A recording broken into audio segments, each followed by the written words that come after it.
What's going on, everybody, and welcome to the Other Side of the Firewall podcast, where we talk about the latest and greatest in cybersecurity news, as well as we highlight those movers and shakers and glass ceiling breakers, those people of color who've made it to the other side of the proverbial firewall. My name is Ryan Williams, and as always, I'm joined by Shannon Tynes. What's up? What's up? What's going on? And Daniel Acevedo. How's it going, guys? What's going on? So, welcome to this week's slate of episodes. So, Monday and Tuesday are topics, Wednesday discussion, Thursdays Ask a CISSP. So, I have one with Dr. Hollis, so 30-year Navy veteran. It's great interview, so definitely check that one out. And then Fridays, everything else, so movies, books, games, all that good stuff. But without further ado, I give it to Shannon.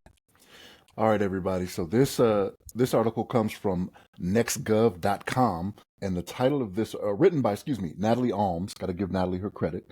And the title of this one is White House Cyber Czar Launches New Hiring Sprints, right? So what they're talking about here is the federal government, for the occupational series of IT jobs, which as a civil servant, it's a 2210, I believe is the series, the occupational series that they use. I've worked with several of them. I've heard it said multiple times, 2210.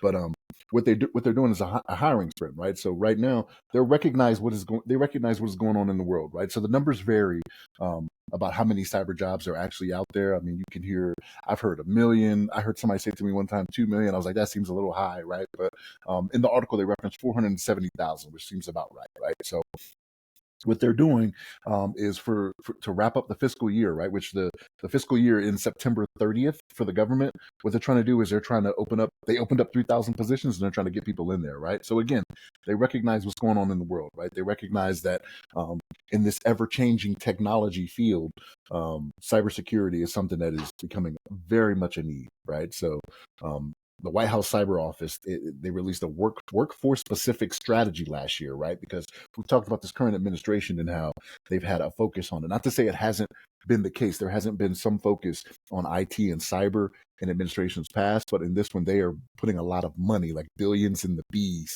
into, cybersecurity, addressing hiring shortfalls and things of that nature. And that's what they're doing here, right? So that number, I'd like for it to be a little more, but as I think about it, I'm like, well, it's the government, right? So like these people are being paid based off your taxes, right? And I start thinking to myself, well, do I want to pay more in taxes? Like to get more people on board? I don't know. You know what I mean? Like, yeah, I'd like some more help, but I mean, it's something that they're trying to address, right? So, and for them, it's going to be a little hard, right? Because with the ever-changing landscape, like I talked about, like when you hire people that are like contractors to do these jobs, like they're paid pretty well. They're paid pretty good. So to have civil servants keep up with that, I mean, good on them. I mean, they're better people than me because I know what they get paid because it's readily accessible. You can just Google it and see, the GS scale, or they have an NH scale that they do now as well, which is like a pay range. You know what I mean?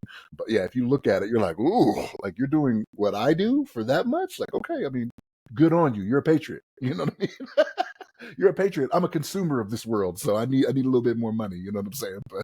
But yeah, they're standing behind their word still, right? Like all the way up to the end of this current administration, right? Knowing that it's coming to an end. They're still like, hey, we realize cybersecurity is something that's needed, and we're trying to fill this spot with 3,000 members. But Daniel, what's your thoughts on this, man? Yeah, a good preface to this article. I think Natalie Alms did a good job. I like the name of the site, NextGov, because hopefully the next one is better than this current one. But I'm kidding. I joke around. But in all seriousness, though, man, I don't know. I see something like this, and in the back of my mind, I want to be positive, guys. I really do. I always want to be like positive, and I hate being like the negative guy of the group. But when I see 3,000 jobs before the end of the fiscal year, we've all been in the government. We've all worked for the military. What does that sound like to you? It's like, oh, we got an excess of money. Let's buy chairs. Like we've all been in the offices. We're like, if we don't spend it, they're gonna shorten our budget. So we gotta buy chairs. We gotta buy desks now just to spend it. So it's the same, or we need more. And looking at this, you spilling secrets. You taking people too far behind the curtain. Man, that is far behind. This is like not even like a state secret. Like this. You can Google this and find out. This is government, private industry. This happens way too much. And you kind of hit the nail on the head on one of the things I was going to talk about. You can see what the GS is and these kind of people make for some of these jobs. And I think there is a necessity for a hard hiring push I would like to see a blend of both where we try to increase the numbers and bring this number down, which is like 500,000 open jobs down some. But I would also like to see some of this initiative and forward thinkingness in the restructuring of the pay scale for the GSs, especially to compete with the private industry and the contract industry in this world, right? Attract better talent, attract talent that wants to stay in the longevity, get people that do want to be patriots, but inflation's so high, the cost of living is so high that they can't, give up what they're doing and go this route and potentially stay 20 years when they got kids to feed, they're trying to get a house, they're trying to put themselves forward and their family forward as well. It's not feasible. So I would have wished to seen some of this forward thinking kind of go that route than just like, hey, let's reduce the numbers to the 500,000 jobs that are open right now and get people into this market, which is an ever growing market. And the second point I wanted to make that, kind of gets me a little worrisome too. They start blending IT and cyber too much in the conversation of this article. And that's probably always, that is always coming from the government. And I think they've had a problem with kind of rightfully so identifying what the skill sets are for the needs and then understanding that this is either management or an IT systems need for better IT infrastructures. And hey, this is what cybersecurity actually does. And these are where we're lacking in different agencies and industries. And then, hey, this is information security or for information assurance, compliance. And this is where the skill set and there's a drop in what we're offering or the skill set that's lacking in these departments. I still see a little bit of kind of a blending of everything a little bit too much. And I don't know where that's coming from really in the government. Maybe it's just a message that's getting missed and given off to the news people in this case where they're doing these articles, or there's a skewing of the message from the top down. But now maybe I'm just reading too much into this article, Ryan. What do you think? No, I think you are pulling at some threads there. But please like, share, subscribe. All the things I always forget to say. I think we're nearing 532 subscribers, so we're doing really good. We picked up like 30 subscribers over the past month. And then please check out our newsletter. So we're over 1,500 subs, a really good read rate. We try to have a really good blend of here's what we talked about throughout the week, but here's some new stuff, right? Behind the scenes, slice of life type things. And then if you like to advertise on the podcast, please hit me up at the other side of the firewall. I'm sorry, the other side of the FW at gmail.com. We can get you a pre-roll, end roll, or mid-roll ad in there as well. Because like I said, our subscriber base is growing. So we have, hundreds of subs listening to us. We have hundreds of subs watching us. So you're in a really good place. And we have downloads of almost 1,000 per month on average. And this month we're going to break that. For whatever reason, we were kind of soaring at the beginning of the month. So with all that out of the way, so my thing is, yes, I'm glad to see that the government's doing it. I think they need to get more people. They should drop the degree requirement. Like it should be based on experience and then applicable certs depending on what level they're hiring at. Like to ask for certs, experience, and degrees, and you're not paying what the private sector is paying, then you're doing yourself a disservice. You're not going to get any applicants. And you'll be like, why is nobody applying? Well, because you're asking for the moon. And again, I've heard that there are incentives if you sign on with the government, right? There's sign-on bonuses. There's I've heard of like some kind of cyber type of cost of living increase for certain areas, things of that nature. So they do incentivize. However, that's not the way it's advertised. So when people see that pay scale and where they could potentially start at, and you're asking for everything in the moon, they're going to look for a job in the private sector, or they're going to come in as a contractor. So it just pays better.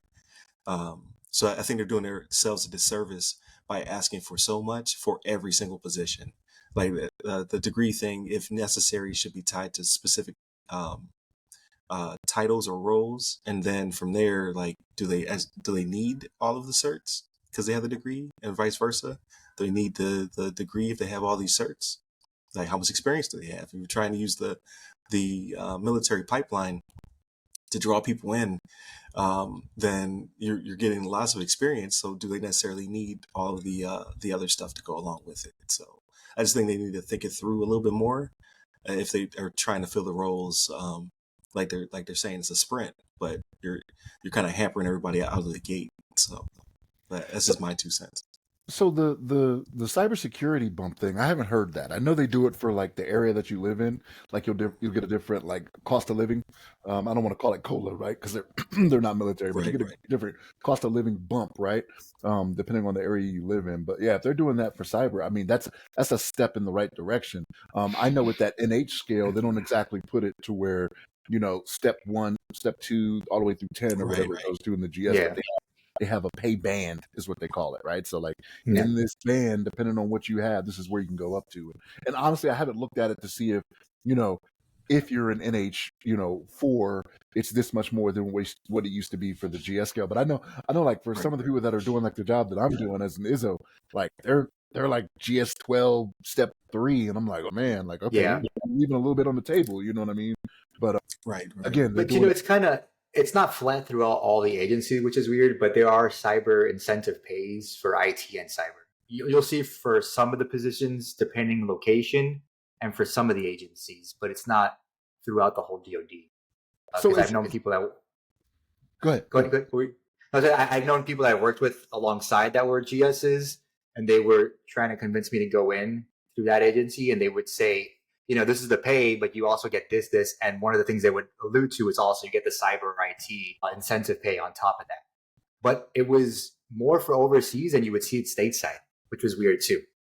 Okay, that's what I was curious about. Like, what are the locations? Like, is it offered like not necessarily in DoD? Is it mostly the 3 letters that are doing it, right? Because of the missions that they have to keep. You know what I mean? Like, I just I I would see, hadn't. I would see it all, but really only I would even see it overseas, even like stateside overseas, like Hawaii or overseas in Asia Pacific, but not mainland US, which is kind of counterproductive too, because you're trying to attract talent no matter where the talent is, right? But another thing to think about also, and this happens a lot also even in the private industry. A lot of these stipulation for requirements, even in the private side, is set at the corporate level, mostly also by HR. So when the qualifications come down, when we were trying to hire for like an SA and ISO position in my previous job, I had to sit down and we had to like fine tune the job requirements before submitting, because some of the stuff was kind of like either it didn't really fit kind of the position we wanted, or we were kind of shooting ourselves in the foot because they were Right. like it was an entry level position, but we were asking for like bachelor's degree. But why do we want a bachelor's degree for someone that like it was not even a full sysadmin? We just needed them to be like a help desk person, vice versa, things like that. You see with the DoD as well, kind of like these. I don't know if it's because these things have been created such a long time ago that they're not updated, or they're trying to match private industry, which also kind of goes counterproductive because you're the government. You can be more flexible. You can kind of be more agile, like how you go fish out these applicants. So I think you hit a good point on the head, Ryan, with what you said. Kind of like the certs and degree is kind of killing them right now. Right. And I'm not bashing either or, right? So I transparency, I have all the above, but mine was funded by the Department of Defense, right? Like a lot of people are decide to not go into debt necessarily because like I have the experience, I have the proper certification. So I think you just have to kind of, if you're looking for talent, you have to go where the talent's at. And if they're not necessarily doing the trifecta, all three, then where are you going to get these people from? So I would just say that I think a little bit more market research, I guess, should be taken into account, because these blanket requirements are definitely not going to do them any favors. So, but that's again, that's just my 2 cents. So hopefully they fill the roles. Like their suspense is pretty short, or is this for next fiscal year? Like, are they trying to fill it before the fiscal year ends, or is it for next fiscal year? I thought it said this fiscal year, like to end this Okay, fiscal so yeah, year. so it really is a sprint. Like, Yeah. hey, we need these three. And I'm not saying that. So there probably are 3,000 people who do fit the bill, but then are you advertising to them, right? That's the other thing. Are you going to where they're actually be able to view and see these things, and are you enticing them? Because I would put in the incentives as well. I'll let them know, like not only look at this scale, but at this scale plus these things, depending on where you're at. Um, do the math. So that part I think they have down. So they reference it in the article, and we didn't touch on it, but they've done like as far back as 2 years ago, they were talking about apprenticeships for this, right? Like it's mentioned in the article if you click on the link. So I think they know where to go. It's just a matter of making it attractive to them. Like, what are you going to do, right? Like, again, they like you were talking about, like when the DoD is funding the degree, it's not a problem, right? There's certain things you still have to do, right? But you have no financial obligation to pay it back, right? Like unless you fail a class, then they're like, give us our money back, right? But like, no, seriously, but like for them, yeah, like I mean, there are people that I've worked with people that are like 6 figures in debt for student debt, and it's just like, wow, man, that's a lot, you know. And not everybody wants to go that route. Right, exactly. Especially now with things being so tight, and then just the transparency people are seeing, like during this layoff wave, really shook up the hiring versus employer, so employer versus employee market, right? A lot of truth was made very visible. So people are like, why would I do this if we're not really a family? Is what they advertise, because they'll cut me in a second. So why am I incurring all this debt? Why am I doing all these things? So I hear it's really hard for recruiters right now, because it's kind of like people no longer have the wool over their eyes. So hey, it is what it is. So I would just say, just make it as enticing as possible to get these people in. So if you need to drop a couple of requirements, I would, because I don't believe that you'll be necessarily diminishing the talent. Like the paramount is experience. So long as they have the requisite experience, then it's a matter of, do they have the certifications to be on the network and the capacity that they're currently working? And then if they're going to be in management, do they have whatever applicable degree if necessary, right? Senior management. Then I can kind of get away with that. But I've worked with senior managers that don't have degrees, right? They just have decades of experience, and that's really all that should matter. But it is what it is. We'll see what next fiscal year looks like, right? Because then there'll be the shakeup of will it be the current administration or new administration, and then even the current administration is like 1.5, right? It'll be slightly different because the VP will go from VP to president if she were to be elected. So even that, so pretty much it'll be 2 new administrations. So we'll see how they either or shakes out once everybody goes to the polls. Make sure you vote. Make sure your voice is heard. But I digress. Please continue to check out the episode, like, share, subscribe, all that good stuff. We've been, again, this month we're really soaring. I don't know exactly why. I can never figure it out, but I greatly appreciate it. So keep it up. And then hit up all the websites to go by our name, The Other Side of the Firewall, The Other Side of the FW, or Ask a CISSP. Hit me up personally. I'm at RyRy Security Guy. That's RYRY Security Guy. You can find me on all the socials. And where can they find you, Daniel? Find me on LinkedIn under my name, Daniel Acevedo. There it is. Stay safe. Stay secure.